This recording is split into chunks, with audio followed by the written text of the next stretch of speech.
നമസ്കാരം. നടിയെ ആക്രമിച്ച കേസിൽ ദിലീപിനെ കോടതി കുറ്റവിമുക്തനാക്കിയിരിക്കുകയാണ്. കേരളത്തിൽ കോളിളക്കം സൃഷ്ടിച്ച കേസിലാണ് വിധി വന്നിരിക്കുന്നത്. കേസിലെ 8ാം പ്രതിയായിരുന്ന ദിലീപിനെതിരെ ചുമത്തിയ ഗൂഢാലോചന കുറ്റം തെളിയിക്കാൻ പ്രോസിക്യൂഷന് സാധിക്കാതെ പോവുകയാണ് ഉണ്ടായത്. ഈ കേസിൽ ദിലീപ് അറസ്റ്റിലായ ഘട്ടത്തിൽ കേരള ഹൈക്കോടതിയിലെ അഡ്വക്കേറ്റ് സനൽകുമാർ മലയാള മനോരമ ദിനപത്രത്തിൽ എഴുതിയ ലേഖനം ഇന്നത്തെ കോടതി വിധിയുടെ പശ്ചാത്തലത്തിൽ ചേർത്ത് വായിക്കപ്പെടുന്നുണ്ട്. അന്ന് അന്വേഷണത്തിൽ വന്ന വീഴ്ചകളും ലോജിക് ഇല്ലായ്മകളും അടക്കം ചൂണ്ടിക്കാട്ടിക്കൊണ്ടായിരുന്നു അഡ്വക്കേറ്റ് സനൽകുമാറിന്റെ ലേഖനം. ദിലീപിന് ജാമ്യം നിഷേധിക്കപ്പെട്ട ഘട്ടത്തിലാണ് ഈ ലേഖനം എഴുതിയത്. 2017 ഓഗസ്റ്റ് 9 എഴുതിയ ലേഖനം വീണ്ടും ചർച്ചയാകുകയാണ്. ആ ലേഖനത്തിന്റെ പ്രസക്ത ഭാഗങ്ങൾ ഇങ്ങനെയാണ്. ജാമ്യ ഹർജികൾ തീർപ്പ് കൽപ്പിച്ചുകൊണ്ടുള്ള വിധിന്യായങ്ങൾ ഒന്ന് ഓടിച്ചു നോക്കിയാൽ മാധ്യമങ്ങൾ സൃഷ്ടിക്കുന്ന സെൻസേഷനുകളും തുടർന്നുണ്ടാകുന്ന പൊതുജനാഭിപ്രായവും ഈ വിധികളെ സ്വാധീനിക്കുന്നുണ്ടോ എന്ന് ന്യായമായും സംശയിച്ചു പോകും. നടിയെ ആക്രമിച്ച സംഭവത്തിൽ ഗൂഢാലോചന കുറ്റം ചുമത്തപ്പെട്ട അകത്തായ നടനും നീതി കിട്ടുന്നുണ്ടോ എന്ന ചർച്ച പലയിടത്തു നിന്നും ഉയരുന്നുണ്ട്. നടി ആക്രമിക്കപ്പെട്ടത് 2017 ഫെബ്രുവരി 17. അടുത്ത ദിവസങ്ങളിൽ തന്നെ മുഖ്യ കുറ്റവാളി എന്ന് കരുതുന്ന വ്യക്തി കോടതിയിൽ കീഴടങ്ങാൻ വരുന്നു. അയാളെ പോലീസ് കോടതിയിൽ നിന്ന് പിടിച്ചു വലിച്ചു കൊണ്ടുപോകുന്നു. അപ്പോൾ എന്നെ കൊണ്ട് ചെയ്യിച്ചതാണെന്ന് അയാൾ ഉറക്കെ വിളിച്ചു പറയുന്ന വീഡിയോ ക്ലിപ്പിങ്ങുകൾ ചാനലുകൾ സംപ്രേഷണം ചെയ്തിരുന്നു. എന്നാൽ പിറ്റേ ദിവസം കോടതിയിൽ ഹാജരാക്കപ്പെട്ട പ്രതി മൗനം പാലിക്കുന്നു. നടിയെ ആക്രമിച്ച കേസിൽ ഗൂഢാലോചനയില്ല എന്ന് സംസ്ഥാന മുഖ്യമന്ത്രി പത്രസമ്മേളനത്തിൽ പ്രഖ്യാപിക്കുന്നു. അന്വേഷണ ഉദ്യോഗസ്ഥരുടെ റിപ്പോർട്ടിന്റെ അടിസ്ഥാനത്തിലായിരിക്കുമല്ലോ മുഖ്യമന്ത്രി അങ്ങനെ പറഞ്ഞിട്ടുണ്ടാവുക. അന്വേഷണം ദ്രുതഗതിയിൽ നടത്തി അന്തിമ റിപ്പോർട്ട് സമർപ്പിക്കുന്നു. കഥയുടെ 2ാം ഭാഗം. നടൻ ദിലീപിന് നൽകണമെന്ന നിർദ്ദേശത്തോടെ മുഖ്യപ്രതി പൾസർ സുനി ഒരു കത്ത് സഹതടവുകാരന് നൽകുകയും ആ കത്തിലൂടെ പകർപ്പ് വാട്സപ്പിലൂടെ ദിലീപിന്റെ മാനേജർ അപ്പുണ്ണിക്ക് കൈമാറുകയും തുടർന്ന് സുനി അപ്പുണ്ണിയുടെ ഫോണിൽ വിളിച്ച് വാഗ്ദാനം ചെയ്ത 1.5 കോടി രൂപ കൈമാറിയില്ലെങ്കിൽ ദിലീപിന്റെ പേര് വെളിപ്പെടുത്തുമെന്ന് ഭീഷണി മുഴക്കുകയും ചെയ്തു എന്നാണ് മാധ്യമങ്ങൾ റിപ്പോർട്ട് ചെയ്തത്. കുറച്ച് ദിവസങ്ങൾക്ക് ശേഷം ഭീഷണിപ്പെടുത്തി പണം തട്ടാൻ ശ്രമിക്കുന്നെന്ന് ആരോപിച്ച് ദിലീപ് സംസ്ഥാന പോലീസ് മേധാവിക്ക് പരാതി നൽകിയതായും മാധ്യമങ്ങൾ റിപ്പോർട്ട് ചെയ്തു.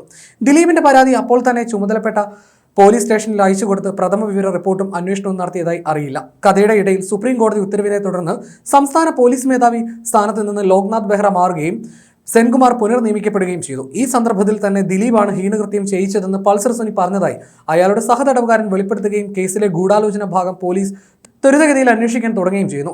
13 മണിക്കൂറോളം ദിലീപിനെയും സുഹൃത്തും സംവിധായകനുമായ നാദിർഷയും ചോദ്യം ചെയ്ത ശേഷം പോലീസ് വിട്ടയക്കുന്നു. എന്നാൽ ദിലീപിനെതിരെ അപ്പോൾ മതിയായ തെളിവുകളിൽ നിന്ന് വെളിപ്പെടുത്തിയ DGP അന്വേഷണത്തിന് മേൽനോട്ടം വഹിക്കുന്ന പോലീസ് ഉദ്യോഗസ്ഥ പബ്ലിസിറ്റി സ്റ്റണ്ടിനായി എന്തൊക്കെ കാട്ടിക്കൂട്ടുകയാണെന്നും ആക്ഷേപിക്കുന്നു. ദിവസങ്ങൾക്കുള്ളിൽ സെൻകുമാർ വിരമിക്കുകയും വീണ്ടും ലോക്നാഥ് ബെഹ്റ പോലീസ് മേധാവിയായി ചാർജ് എടുക്കുകയും ചെയ്യുന്നു. നടിയെ ആക്രമിച്ച സംഭവത്തിൽ ഗൂഢാലോചന കുറ്റം ചുമത്തി ജൂലൈ 10 ദിലീപിനെ അറസ്റ്റ് ചെയ്യുന്നു. ക്രിമിനൽ കേസുകൾ കൈകാര്യം ചെയ്യാൻ അവസരം ലഭിച്ചിട്ടുള്ള അഭിഭാഷകരിൽ കൗതുകവും ജിജ്ഞാസയും ഉണർത്തുന്നതാണ് ഈ കേസിന്റെ നാൾ വഴിയും നാഴികക്കല്ലുകളും. പൾസർ സുനിയുടേതെന്ന പേരിൽ വാട്സപ്പിൽ പ്രചരിച്ച കത്ത് കണ്ടിട്ടുള്ള ക്രിമിനൽ കേസുകൾ കൈകാര്യം ചെയ്തിട്ടുള്ള അഭിഭാഷകർ അത് സുനിയോ അയാളുടെ നിർദ്ദേശാനുസരണം മറ്റാരെങ്കിലുമോ എഴുതിയതാണെന്ന് വിശ്വസിക്കില്ല. കത്തിലെ വടിവത്ത കൈയക്ഷരവും ഹൃദ്യമായ ഭാഷയും ഒരു കൊടും കുറ്റവാളിയുടേതായി ഒരിക്കലും തോന്നില്ല. കത്ത് മറ്റൊരാളെ കൊണ്ട് എഴുതിച്ചതാണെങ്കിലും ഭാഷയിലെ തെളിമയും ശുദ്ധിയും പൾസർ സുനിയല്ലാതെ മറ്റാരുടെയോ നിർദ്ദേശാനുസരണം തയ്യാറാക്കിയതാണെന്ന് സംശയം ജനിപ്പിക്കുന്നു.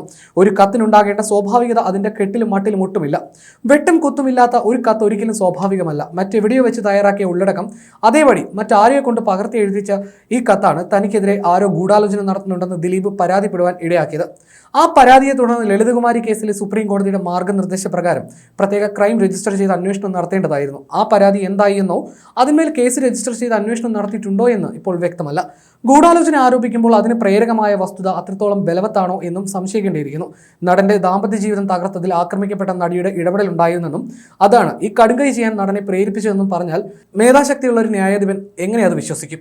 ആക്രമിക്കപ്പെട്ട നടിയുടെ ഇടപെടലിലൂടെ കുടുംബബന്ധം തകർന്നെങ്കിലും തൽഫലമായി തന്റെ പ്രണയിനിയെ സ്വന്തമാക്കാൻ നടന് സാധ്യമായെങ്കിൽ നടിയോട് അയാൾക്ക് എന്തിനു വിരോധമുണ്ടാവണം? 2012 ഇടപെടൽ 2016 നവംബറോടെ ഉർവശി ശാപം ഉപകാരം എന്ന പോലെ നടന് ഗുണമായപ്പോൾ 1 കോടി രൂപ കൊട്ടേഷൻ നൽകി നടിയെ ആക്രമിക്കാൻ അയാൾ എന്തിന് തയ്യാറാകണം? 1 കോടി രൂപ പറഞ്ഞുറപ്പിച്ച കരാറിന്റെ അഡ്വാൻസായി വെറും 10,000 രൂപ കൈപ്പറ്റി കൊട്ടേഷൻ നടപ്പാക്കാൻ ഏത് കൊടും കുറ്റവാളി തയ്യാറാകും? അധികം തയ്യാറെടുപ്പുകൾ വേണ്ടാത്ത ഇത്തരമൊരു കുറ്റകൃത്യം 2013 മുതൽ നടനും പൾസർ സുനിയും ആസൂത്രണം ചെയ്യുകയായിരുന്നെന്ന് പറഞ്ഞാൽ ചിന്താശക്തിയുള്ള ഒരു നീതിപീഠത്തിന് അത് വിശ്വസിക്കാൻ കഴിയുമോ? നടിയുടെ ഇടപെടൽ മൂലം കുടുംബബന്ധം തകർന്നതിൽ പ്രതികാരദാഹിയായ നടൻ കഴിഞ്ഞ 4 വർഷത്തിനുള്ളിൽ വാടക ഗുണ്ടയെ 4 പ്രാവശ്യം മാത്രമേ നേരിൽ കണ്ടു ഗൂഢാലോചന നടത്തിയുള്ളൂ എന്ന് കണ്ടെത്തൽ സാമാന്യ യുക്തിക്ക് നേരെയുള്ള വെല്ലുവിളിയാണ്. താൻ കേസിൽ നിന്ന് രക്ഷപ്പെടുകയും താൻ പ്രേരിപ്പിച്ച് ചെയ്യിച്ച കുറ്റത്തിന് മുഖ്യപ്രതി പിടിക്കപ്പെടുകയും ആ കേസിന്റെ അന്തിമ റിപ്പോർട്ട് കോടതിയിൽ സമർപ്പിക്കപ്പെടുകയും ചെയ്താൽ ഒരു കുറ്റവാളിയും അത് വീണ്ടും ചർച്ച ചെയ്യാനുള്ള സാഹചര്യം ഉണ്ടാക്കില്ല. സാമാന്യബോധം അങ്ങനെയിരിക്കെ ദിലീപിനെ പോലെ ബുദ്ധിമാനായ ഒരു നടൻ തനിക്കെതിരെ ഗൂഢാലോചന തന്നെയുണ്ടെന്നും തന്നെ കേസിൽ കൊടുക്കാൻ മറ്റാരോ ശ്രമിക്കുന്നുണ്ടെന്നും ഒരു പരാതിയുമായി പോലീസിനെ സമീപിച്ചാൽ അതിന്റെ പിന്നിലെ സത്യസന്ധത അത്ര പെട്ടെന്ന് എഴുതിത്തള്ളാനാവില്ല. ഒരു സിനിമാ നടന്റെ പ്രതിച്ഛായ അവന്റെ കമ്പോള വിലയെ ശക്തമായി സ്വാധീനിക്കുമെന്നിരിക്കെ താൻ ഏൽപ്പിച്ച കൊട്ടേഷൻ കുറ്റം ചെയ്തതിനകത്തായി പ്രതി ആവശ്യപ്പെടുന്ന തുക നൽകി പ്രശ്നം തീർക്കാതെ അയാൾ പരാതിയുമായി പോലീസിനെ സമീപിച്ചാൽ അയാൾ നിരപരാധിയല്ലേ എന്ന് ഏതൊരാളും ചിന്തിച്ചു പോകും. കുറ്റകൃത്യത്തിൽ ഏതെങ്കിലും പങ്കുണ്ടെങ്കിൽ കോടികളുടെ ആസ്തിയുള്ള നടൻ അയാളെ സംബന്ധിച്ചിടത്തോളം തുച്ഛമെന്ന് തോന്നുന്ന ഈ തുക നൽകി രക്ഷപ്പെടാനല്ലേ സാധാരണഗതിയിൽ ശ്രമിക്കൂ. ഇനി പിശുക്കും കുതന്ത്രവും മൂലം പണം കൊടുക്കാൻ അയാൾ തയ്യാറായില്ല എങ്കിലും അയാളുടെ കമ്പോള മൂല്യത്തെ ആശ്രയിച്ച് വിവിധ ചിത്രങ്ങളിൽ മുതൽ മുടക്കിയിട്ടുള്ള നിർമ്മാതാക്കൾ തന്നെ അയാളുടെ പ്രതിച്ഛായ രക്ഷിക്കാൻ ഈ തുക നൽകി പ്രശ്നം ഒത്തുതീർപ്പാക്കുമായിരുന്നുവെന്ന് യുക്തിയാധിഷ്ഠിതമായി അനുമാനിക്കാം. ഒരു കുറ്റവാളിയുടെ പെരുമാറ്റമോ ശരീരഭാഷയോ ദിലീപ് മാധ്യമങ്ങളിൽ പ്രത്യക്ഷപ്പെടുമ്പോഴെങ്കിലും കാണിച്ചതായി തോന്നുന്നില്ല. ഒരു കേസിലെ സാക്ഷി പോലും മാധ്യമങ്ങളെ കടന്നാക്രമിച്ച് ശത്രുത ഉണ്ടാക്കാറില്ല. തന്റെ നേരെ ആരോപണമുന ഉയർത്തിയ മാധ്യമങ്ങളെയും വാർത്താ അവതാരകരെയും ദിലീപ് ആക്രമിച്ച രീതി കണ്ടാൽ ഒരു നിരപരാധിക്ക് മാത്രമേ അങ്ങനെ പ്രതികരിക്കാൻ കഴിയൂ എന്നത് അവിതർക്കിതമാണ്. അക്രമത്തിനിരയായ നടി ഇതുവരെ നടനെതിരെ ഒന്നും പരസ്യമായി പറഞ്ഞിട്ടില്ല എന്നത് തന്നെ ഈ കേസിലെ ഗൂഢാലോചനയിലെ ദിലീപിന്റെ നീതിന്യായ ബോധമുള്ള ഒരു ന്യായാധിപന് മുൻപിൽ സ്ഥാപിച്ചെടുക്കാൻ സാധ്യമല്ലാതാക്കും.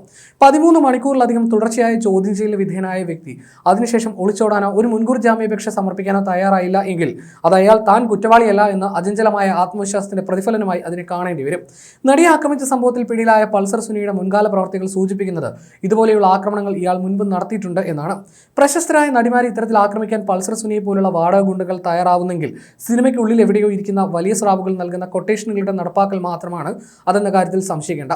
അതിന്റെ ലക്ഷ്യം ഈ സൈബർ യുഗത്തിൽ അനന്ത സാധ്യതകൾ ഉള്ളതാണ്. സുനിക്ക് വേണ്ടി ആളൂരിനെ പോലെ പ്രശസ്തനായ അഭിഭാഷകനെ ആരേർപ്പെടുത്തിയെന്നും കീഴടങ്ങാൻ വന്ന സുനിയെ കോടതിയിൽ നിന്ന് പിടിച്ചിറക്കി കൊണ്ടുപോയത് ആരുടെ താല്പര്യമായിരുന്നുവെന്നും അന്വേഷിച്ചാൽ ഈ കേസിന്റെ യഥാർത്ഥ ചിത്രം വെളിവാകും. ദിലീപിന്റെ അറസ്റ്റിന് തൊട്ട് മുൻപുള്ള ദിവസങ്ങളിൽ ആളൂർ പ്രത്യക്ഷപ്പെട്ടതും അതിനുശേഷം മാധ്യമങ്ങളുടെ മുന്നിൽ കിട്ടുന്ന അവസരങ്ങളിലൊക്കെ ദിലീപിനെ കുറ്റവാളിയെ ചിത്രീകരിക്കാനുള്ള പൾസർ സുനിയുടെ ശ്രമങ്ങളും കേസ് ദിലീപിനെതിരെയുള്ള ഗൂഢാലോചനയാണോ എന്ന് സംശയം ജനിപ്പിക്കുന്നു. വ്യക്തി സ്വാതന്ത്ര്യവും ജാമ്യ വ്യവസ്ഥകളും ചർച്ച ചെയ്യുമ്പോൾ സ്വാമി ഗംഗേശാനന്ദ സംഭവം വിൻസെന്റ് എംഎൽഎയുടെ അനുഭവം പരാമർശിക്കപ്പെടേണ്ടതാണ്. കോവളം എംഎൽഎ പ്രതിയായ കേസിന്റെ അന്വേഷണം സംബന്ധിച്ച മാധ്യമ റിപ്പോർട്ടുകൾ ആ കേസിലെ ഇര പ്രതിയാണോ വാദിയാണോ എന്ന് തർക്കത്തിലേക്ക് നയിക്കുന്നതായി കാണാം. ഉഭയസമ്മത പ്രകാരം ലൈംഗിക ബന്ധത്തിൽ ഏർപ്പെട്ടതിനു ശേഷം അതിനെ മാനഭംഗമാക്കി മാറ്റിയ കേസിലെ പ്രതിയായ പ്രസിദ്ധ മാധ്യമ പ്രവർത്തകന്റെ സ്ഥിതിയും വിഭിന്നമല്ല. അനന്തമായി നീളുന്ന അന്വേഷണത്തിന്റെ പേരിലും സാക്ഷികളെ സ്വാധീനിക്കാൻ സാധ്യതയുണ്ടെന്ന് ന്യായം പറഞ്ഞും ജാമ്യം കിട്ടാതെ ഇവർ അഴിക്കുള്ളിൽ കിടക്കുന്നത് വിചാരണ കൂടാതെ ശിക്ഷിക്കുന്നതിന് സമാനമാണ്. ഈ സംഭവങ്ങളെല്ലാം ഭരണഘടന ഉറപ്പു നൽകുന്ന വ്യക്തി സ്വാതന്ത്ര്യം വ്യാഖ്യാനിക്കുന്നതിൽ നീതിപീഠങ്ങൾക്ക് പിഴവ് സംഭവിക്കുന്നുണ്ടോ എന്ന ആശങ്ക ബലപ്പെടുത്തുന്നുവെന്നുമാണ് ആ ലേഖനത്തിൽ അന്ന് പറഞ്ഞിരുന്നത്.